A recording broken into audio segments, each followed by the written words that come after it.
Nung nakapagpatayo kayo o hindi kaya nung binili niyo yung bahay, anong pakiramdam na, uy, bahay na natin to? Naiyak talaga ako. Kasi hindi talaga namin kasi ako namin magkakaroon ka po.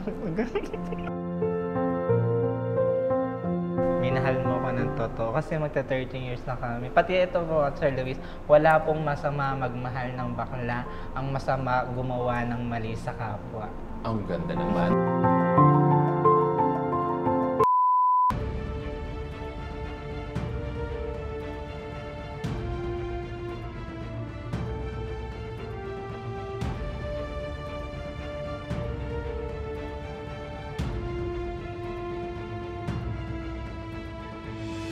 Hello, hello, hello, listeners! Ang episode natin ngayon, long overdue na rin dahil ang tagal ko na rin silang kilala.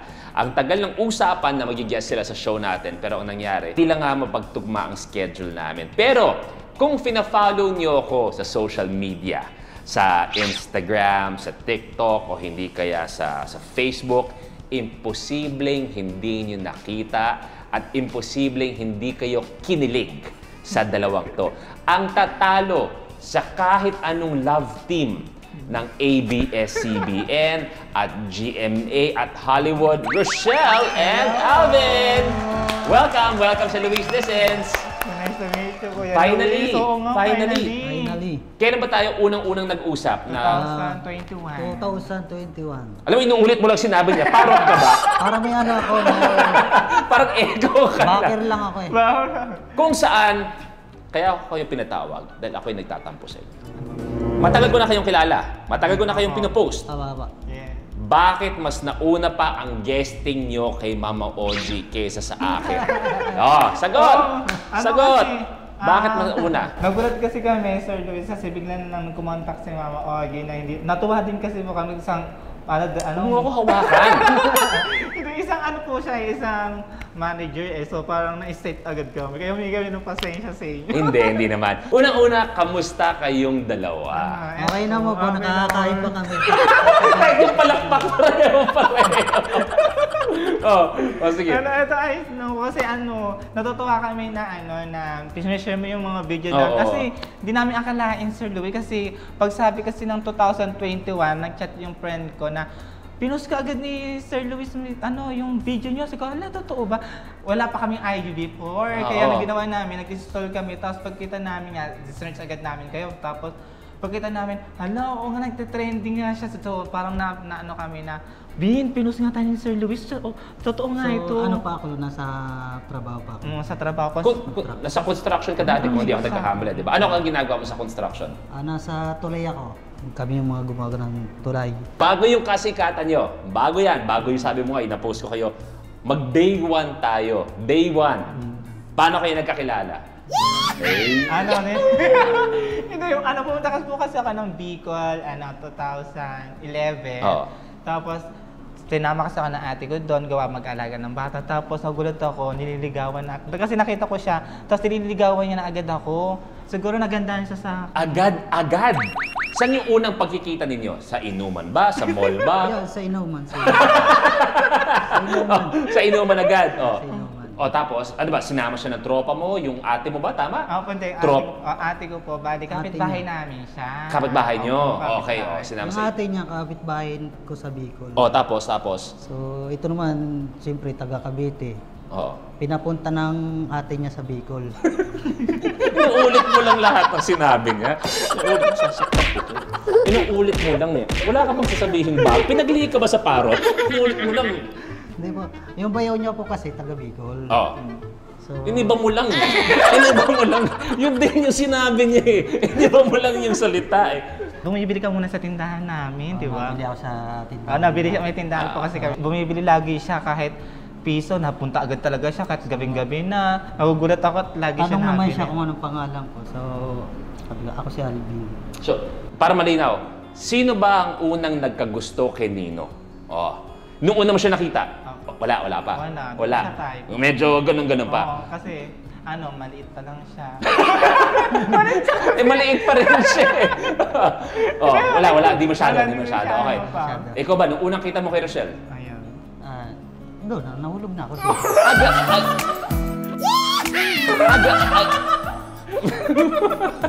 Ano kayo ngayon? Kayong nanonood? Nga. So ano naisip mo sa sarili mo? Uy, ang gandang binibini naman. Ganda rito at mukhang babae pati sa atin niya eh. Oh. Pero alam mo naman na part siya ng community, unang pagkakilala Part pa naman siya, lang. alam ko. Oo. Kung ano nga yan, ang buhok niya kasi napakahaba. Oo. Parang nag-i-extension siya yung... Alam na alam. Ibig sabihin, minata ka talaga. Ang ganda mo! Hindi ka basta-basta tinignan. Ginanon ka, oh. Tapos.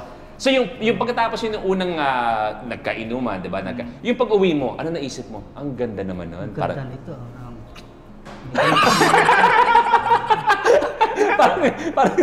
parang hindi maganda yung intention mo. Oh. May tindahan sila, siyempre. Diba? O ano pa, madali yun, ba? May tindahan sila. May tindahan sila sa Bicol. Kinabukasan, dumiskarte ka ba agad o nag-iisip ka muna? Bumili siya ng Nag-inom isang muna Red ako. Horse. Bumili ka agad ng beer? Oo. Kinabukasan na to, ha? Kinabukasan. Alas 6 pala ng umaga, bumili na ng beer. O, tapos? Nag-inom muna ako, siyempre, pang palakas loob. Oh, yan. Oo, tapos. Siyempre, punta na ako sa kanila. Oh, yan. Sabi ko sa kanya Rochelle, pabili muna ako ng Yossi. Yossi, oo. Style muna, style. Gusto yung ganun. Pagkatapos ko mag-Yossi, pwede ba maging tayo? Maging tayo? Maging tayo. Teka, pangalawang araw pa lang yan, Ano pa, kumbaga ako Rekta nga rekta eh.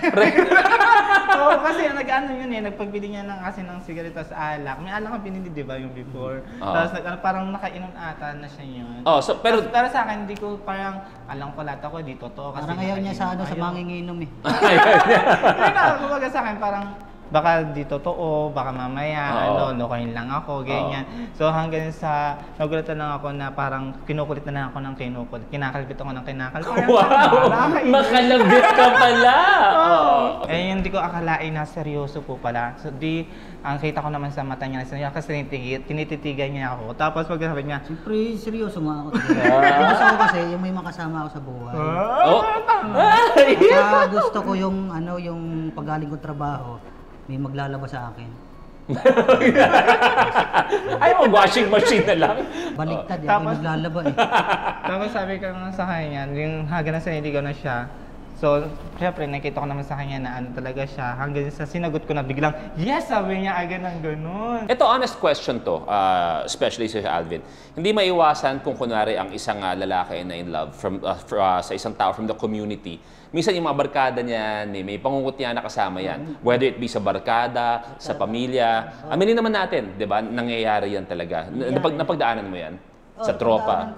Hindi lang sa tropa, pati sa trabaho. O yan, anong nangyari doon? Siyempre ako, contraction eh. Oo. So mas marami akong kasama ron. Oo. Siyempre lahat ng pambubuli na naranasan ko na doon. Kadalasan yung mga ganyan, lalabas pa yan sa inuman, di ba? Pag uminom kayo, pare, ikaw nga, ang ano mo, di ba? Ganyan. So, anong ginawa mo nung... Sa inuman. So, yung mga sinasabi nila, wala na. Yan, lagpas na sa tainga ko yan. Lalagpas ko lang sa tainga ko kasi... Kasi pag pag pinatulan mo sila, wala rin naman mangyayari. Pamilya naman, sa pamilya? Sa pamilya, Tanggap po. tanggap siya ng pamilya. Agad-agad? Opo. Yung tatay niya, lagi niya po ako dinadalhan ng ulam, nagluluto siya ng mga gulay. Yung pagka-probinsya po kasi gulay, lagi ako dinadalhan. Tapos yung mama niya, napakabait ng mama niya po. Kumbaga sa kanila, kung anong kaligayahan ng anak niya, ibibigay niya. Kahit anong sabihin ng mga tao, kung anong kaligayahan ng anak niya. Kaya nakakatawa ng puso na meron din pala na isang tao na magmamahal sa akin ng totoo. Actually, Sir Luis, magta-13 years na kami. Wow! 13 years. 13 years. Grabe. Kamusta yung unang pagkikita kasama yung pamilya ng isa't isa? Ikaw muna, nung una mong nakilala, nung una mong pinakilala si Rochelle bilang iyong partner, significant other, kamusta yung pagkikita na yon? Kasi before na Sir Luis, bumuwi muna kami ng Cavite kasi ang hirap ng buhay na namin doon kasi halos na talagang wala nang pagiginto, wala na kami makain. So sinama mo na agad si Sinama ko Alvin? siya agad Cavite kasi sabi ko, pag sabi ko sa Cavite, dito ka na lang sa Cavite, Alvin, kasi pagdating dyan, andito naman nanay ko, di naman tayo magugutom. Dito naman mabis lang din ng pera pag magsikap ka lang. Tapos natuto siya na, sige sasama siya. So sumama na siya sa amin dito. Di pa nga sana ako makakasama kasi nga, kulang yung pamasahe namin eh. Oo. Ang buti mabait ni Mayor ng Buti mabait yung Mayor doon sa binigyan amin. kami ng passes para maka-uwi kami hanggang Pasay. So kaya siya nakasama. Kamusta? So, isipin mo yun yung buhay mo kasi buong buhay mo doon ka sa Bicol, di ba? Oo, So, ano sa'yo, nagpa-convince sa'yo na iiwan mo yun? Kasi lahat ng nakasanayan mo, kinalakihan mo nandun sa Bicol. Pero sumama ka sa Naik kasama si Rochelle, anong iniisip mo nun? Iniisip ko kasi baka baka nandito sa Cavite ang buhay natin. Oh, Jesus! Baka nandito yung maganda trabaho, baka dito na tayo magpakasal sa isa. Oh, Jesus! Ay, sus! Grabe! So, eto, usapang lambingan. Paano maglambing muna si Rochelle? Mahilig siya mangiliti. Uy! Yung pag nangingiliti ba siya, yan yung medyo may konting ilaw lang ang nakabukas. Walang ilaw. So nakakakiliti nga. Oo, nakakiliti. Blackout eh. Hindi, para siya mangiliti, inalambing niya. Paano naman malambing si Alvin? Pagka may matutulog na kami, tapos agad niya ako na mahigpit. Minsan kasi naiilang ako kasi... Wow! Wow! Naiilang ka! Minsan sinasabi niya, ano ba, parang may iba ka na ata. Sabi ko, hindi. Kasi minsan, di ba, di natin naiinit. Minsan naanohan kasi ako pagka... Ako ayaw ko na patay ilaw eh. Gusto ko maliwanag. Wow! Para kita mo lang. Maliwanag. Sino ang seloso? May seloso ba sa inyo? Ako. Wow. Pero siya rin. Parehas. Parehas. O kung magbigay ka ng isang bagay na nagpapaselo sa'yo na either may ginagawa ba si Alvin o may gumagawa sa kanya? Sa kanya naman, wala naman ako nakikita na sa selo. Kasi alam ko naman, hindi siya kasi milig mag-chat ng may mga textmate, wala. Kumbaga minsan lang, pag nakakita ba, pag kami ligo sa dagat, baka mamaya nakatingin to sa, doon ka pumasok ka muna doon sa cottage. Kasi minsan May pinagsisilosan yan. May pinagsaselosan. Ayan. Timo, tumahimik ka muna. Kami nag-uusap. Kasi mukhang di mo, sino pinagsaselosan ito? Nanonood ako ng Inaway ka. Ano sabi niya? Cellphone, nakaganon ka. Oh. Nanonood na naman mga ganyan. Ano nangyari? Hindi, gumagasano naman kasi, syempre, baka maghanap kasi ng iba, kasi inaano ko. Kasi... Baka malay mo, maganda lang yung kwento. Malay mo, maganda lang yung kwento. Doon siya nagselos. Ikaw naman, kailan ka nagselos pagdating kay Rochelle? Si Rochelle, kasi kita mo yung personality niya. Yan yung mga masarap kasama, masarap kausap, at the same time, sikat kayong dalawa. So, hindi maiiwasan kung iba may mga kalalakihan, nagpaparamdam sa'yo. Totoo yan. Ako, simula nung kasi kami, nag-vlog na kami, parang nawala na sa akin yung yung selos. Dati, nung simula pa lang. Dati. May mga napapansin ka ba na... Dati, lagi kang May mga nag-aaway. Yan. Sa sobrang selos, talaga yung nagwawala. Nagkawala talaga siya. Bakit may magte-text sa'yo? May magte-text sa kanya? Ayaw niya kasi na lumalabas ako sa bahay. Ayaw ko yung lumalabas siya, ayaw niya nag-makeup nga yan eh. Ayaw niya, binabasag Sabi ko lang, lahat ng makeup niya, tinapon ko eh. Oo. Kung kunwari, kayo ay magkatabi bago matulog, at sabihin na lang natin na medyo na palakas ang aircon at nakaramdam kayo ng konting init ng katawan, ano ang senyas nyo sa inyong kasama na, uy, labing-labing naman tayo. Ano yung paramdam nyo na yon? Pagka alas 12 ng gabi at wala tulog na si nanay, siyempre. Bubulungan mo ba? Kiss mo sa leeg? Di ako sanay mga labit eh. Bulong. Bulong lang. Yun ang sinabing bulong sa dilim. Parang ako nakikinig ng Serex. Parang bulong sa dilim. Bulong sa dilim. Ikaw naman, Rochelle, kung sakasakali man na nagkataon na si Alvin ay nagpapahinga, may ginagawa, at nakaramdam ka rin naman ng konting init ng iyong katawan, ano ang ipapahiwatig mo sa kanya para sabihin na, let's get it on? Alam niya na sabi ko, dito ko na muna, tumikit ka na. Pag alam ko sa tumikit ka na dito, muna. So, pag alam niya kasi na nadikit na siya, alam niya may gagawin na kami. Pero, pero kasi 13 years na kasi kami. So, Hindi, tsaka nagbabago naman talaga. Nagbabago naman talaga. Saka may edad na siya eh. Nagbabago naman talaga yung... ano bang may age gap ba kayo? 32 ako, 30 lang siya. Okay. Magkadikit lang din naman. So, ito tanong ko sa inyo, yung mga pinapost nyo sa TikTok dati, di ba? Sino ba nakaisip na mag-post tayo, ito gawin natin? Oo. Mahal ba ako? Ano? Mahal mo ako? Oo. Di nga. Kasi bali siya kasi nagkaroon po kasi ng pandemya siya. So siya construction. So Hinto kayo nun, syempre. Kumbaga Kahit kayo. nangyari po na sa bahay na lang kami. So sabi ko Kulong ako nun sa piggery.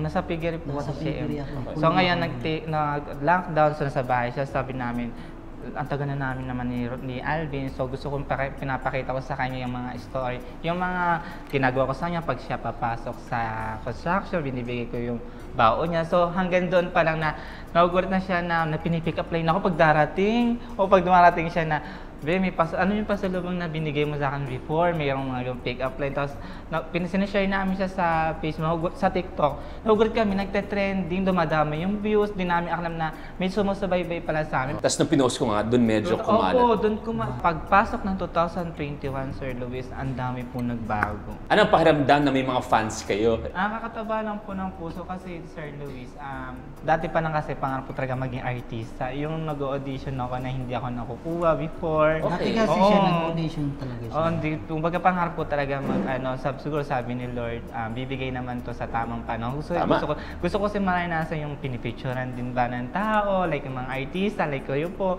So parang siguro gusto ko maranasan hanggang sa ilang taon na ako, 20 plus na ako, hindi pa rin ako sumisikat. So hanggang sa sumasayo ako, pinapakita namin talento, hanggang nagkaroon nga po ng pandemic. Yung sinama ko na siya sa pagbablog namin, yun nga. So doon pala na, may tandem pala. Magugulat kami, paglalabas kami, ayan yung dalawang jowa tawag. Sila pag nakita niya ang bungi ako, may nag-picture, nakakatuwa lang po na ang dami po nakakilala po sa amin, lalo sa ibang bansa po. Ikaw, Alvin, sabi mo nga, galing ka sa pangungutya ng mga dating tropa mo. So, eto ngayon, na may mga kinikilig sa inyo, ano nang pakiramdam sa iyo?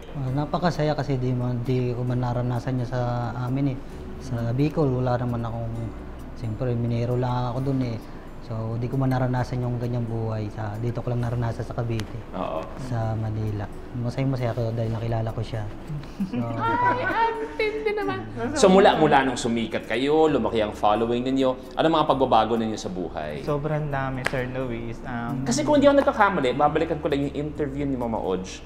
Nung time na yon, inaayos niyo pa lang yung tirahan ninyo. Actually, Ay, malayo doon. Malayo pa.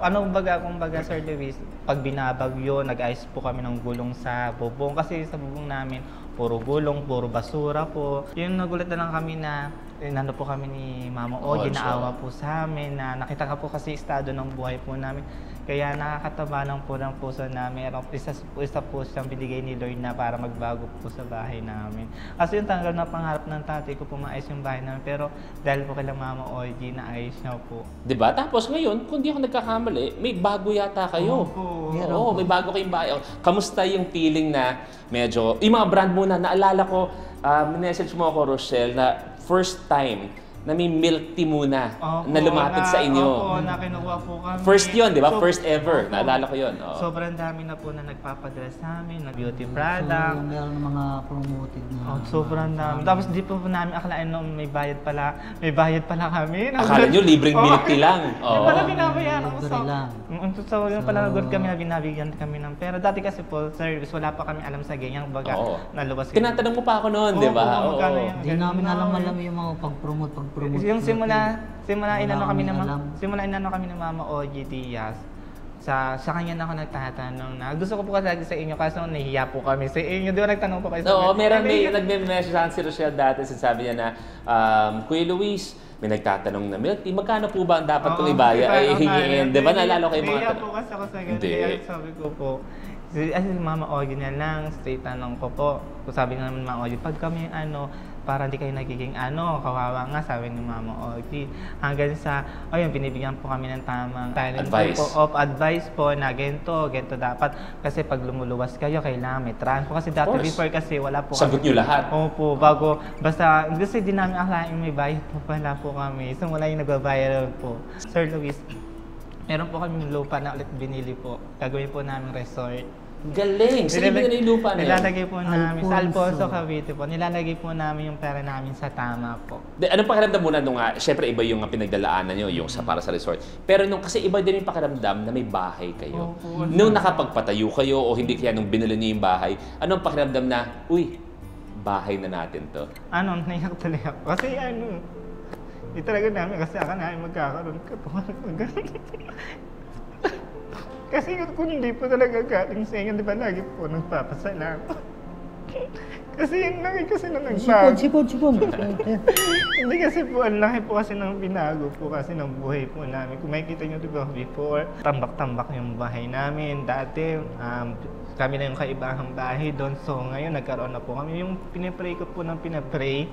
Tapos nagkaroon po kami ng lupa, hanggang sa pinatuyuan po namin ng bahay, hanggang sabi ko, Lord, thank you. Kasi kung di po talaga kay Sir Luis Manzano, kasi po kami sa nakarating, minsan in-interview po kami ng tao, lagi po namin sinasabi si Sir Luis po ang dahilan po, dahil po meron po kaming ganito. Mapundar po muna kasi namin, Sir, yung motor, importante po kasi minsan kung saan sa amin kami nagbablog, hanggang po sa kapundar kami ng bahay, sa lupa, hanggang nakabili po kami ng kotse, pinakita ko po sa inyo. Yes, sinend mo sa akin.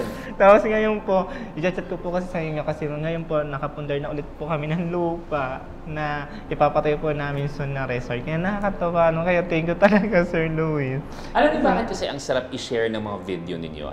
At paulit-ulit kong sinashare. Diba? Ako kasi paulit-ulit ako mag-post, pero isa sa mga hindi nawawala, paulit-ulit kong pinapost yung share niyo. Kasi kahit alam ko na, kumbaga, may script, may setup tinatawag, totoo naman ang mga ngiti ninyo. Totoo ang ngiti ninyo, totoo ang pagmamahalan ninyo, lalong-lalo na alam niyo palaging ginagawang punchline kasi ang pagmamahalan sa LGBT community. Sabi mo nga, di ba, yan yung ginagawang punchline. Ito yung nangyayari talaga ng mga biro-biro. Ano yan? Namimera yan? O hindi kaya, mga ganyan. Unfortunately, yun ang naririnig natin. Pero nakakatuwa kasi kayo panoorin. Dahil alam ko na kung ano yung nandun, hindi nyo iniisip ang kutya ng tropa, hindi nyo iniisip ko na sabihin ng dahil ang nakikita ko sa inyong dalawa, yung talagang nagmamahalan. At tama, kung naalala ko rin, may talagang may manager na kayo ngayon, lahat-lahat, di ba? Ano po, ayun po. Oo, tama. So, anong pakiramdam na ganyan na kayo? Yung kumbaga, hindi na lang basta-basta sa construction, hindi na basta, kumbaga, mga celebrities na kayo. Ikaw, Alvin. Ako Nasustroke ka ba? Bakit parang hawak sa kaliwa mo? Gusto mo papacheck ng nahilang kasi ako sa suot ko Uy, seryoso Kaya niya lang kasi yung ganito. Oo, seryoso. Balik mo yan sa kulinarya, ha? Hindi, kasi tinahilang namin Pagdating niya kanina, may biyak sa likod. Sabi ko, paano na? Hindi, ikaw ano nang pakiramdam na nagpapasaya ka na officially, kumbaga, hindi ito yung trip-trip na posting na lang. Kumbaga, may manager na kayo, may nag-aalaga na siya. At kumbaga, kilalang kilala ka na. Hanggang ngayon, maano pa rin ako medyo maano pa ako sa camera Nahiya. Hindi ka pa sanay. Medyo di pa ako sanay sa camera ngayon Pero pinipilit ko naman. Nagulat po kami, nagpunta po kami ng Hong Kong. Ang dami nagpa-picture po Teka. sa amin. Yun ang hindi ko alam. Nag-Hong Kong kayo. So, unang out of the country ninyo. Opo, may nag-libre po sa amin. Unang-una. Kamusta muna? Unang eroplano mo ba yun? Opo. Pero kamusta ang punta sa Hong Kong, sa ibang bansa na? Ang saya. First time ko lumipad Kinabahan ka sa aeroplano? Opo. Kinabahan? Hindi siya kinabahan. Kasi pataas pa lang kinakabaduhan kami. Pangarap po talaga namin makasakay ng aeroplano. Kasi before, pagka sasakay, pag kinukuha tayo sa Mindanao, ganyan. Sa ganyan. Makakasakay na tayo ng aeroplano. Kaso na-delay nga, hindi kami natuloy. So, Di pa sana ako makakasama. Oo, di pa siya makakasama sa Hong Kasi Kong. hinahanapan niya ako ng bank account Kailangan. Immigration. Tapos? Pero dun sa immigration po, nakilala naman po ako. Di po siya actually, kilala naman siya. Oo. Hindi natapatan ko kasi, Yung medyo may... mahigpit siya, babae. Hindi, ganun naman talaga siguro. Hindi, kailangan din naman yun. Kasama naman talaga sa screening ng Hanggang Ito, tanong ko ko sa inyo last na lang, dahil syempre nakikita natin sa social media, tayo kinikilig, napapasaya. Pero sabi ko nga, sineset niyo yun. Pero mula sa post niyo, walang script o kahit ano. Ikaw muna, Alvin, anong gusto mong sabihin kay Rochelle? Siyempre, thank you dahil siyempre nakilala kita. Siyempre nakilala mo rin ako. Saktan ko kaya itong shota mo. Saktan ko kaya ito. Iyon, salamat dahil sa iyo sumama ako dito at gumanda rin yung buhay ko. Siyempre, patuloy na lang natin ito kasi para rin sa pamilya ko rito eh. Gusto ko rin talaga matulungan ang pamilya ko. Pero totoo yun, hindi biro yung ginawa ni Alvin na mula Bicol. Kumbaga kahit pa paano, komportable ka naman doon, simpleng pamumuhay, pero yung sumama ka sa Cavite, sa Maynila, hindi rin biro ang ginawa din niya para sa'yo. Yung umuwi siya ng Cavite, Sir Luis, minaano ko po kasi lagi siya sinasabi, wala ka dito ka mag-anak, ako yung cargo niya. So hanggang sabi, wag ka mag-iinom kung saan, dito ka lang sa bahay. Lagi ko siyang binabantayan, Sir Luis. Kasi inisip ko, pagka, wag naman sa kung may nangyari sa kanya, syempre, ano ako ng mga pamilya niya. Kaya hindi ako pinainom sa malayo. Hindi, sa laki niya naman, hanapin mo sa Lost and Found naman. Baka doon lang naman ilagay yan sa Lost and Found. Anong gusto mo sabihin naman kay Alvin? Nagpapasalamat din ako sa kanya dahil Wala yun.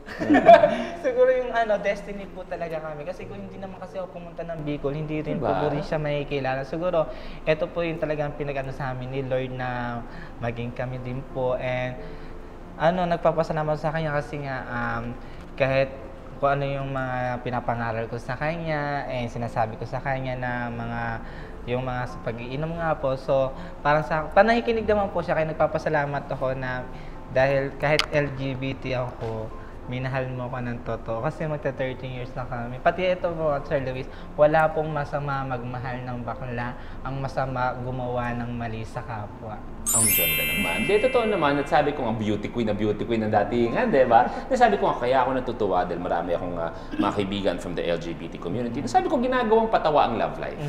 Ginagawang patawa yung, kahit kami nag-aasaran, ilang sapatos na binigay mo, ikaw ganyan-ganyan. Pero kaya ako natutuwa sa inyo at kahit na pagkatapos ito, paulit-ulit kong isa-share yung mga videos niyo is because may nakikita ang taong example ng pagmamahalan talaga ng isang lalaki at someone from the LGBT community. At yun yung mga isang bagay. Sabi mo nga, wala kayong tinatapakan sa pagmamahal niyo. Nakakatuwa lang po kasi na kahit naging kami po ni Alvin, hindi naman po siya yung na humingi ng pera, hindi po.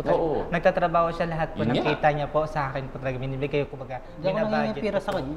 Oo. Bukas lang pabili ng rose. Yun lang naman. Pambili ng big bike. Yun ang nilalambing mo sa kanya.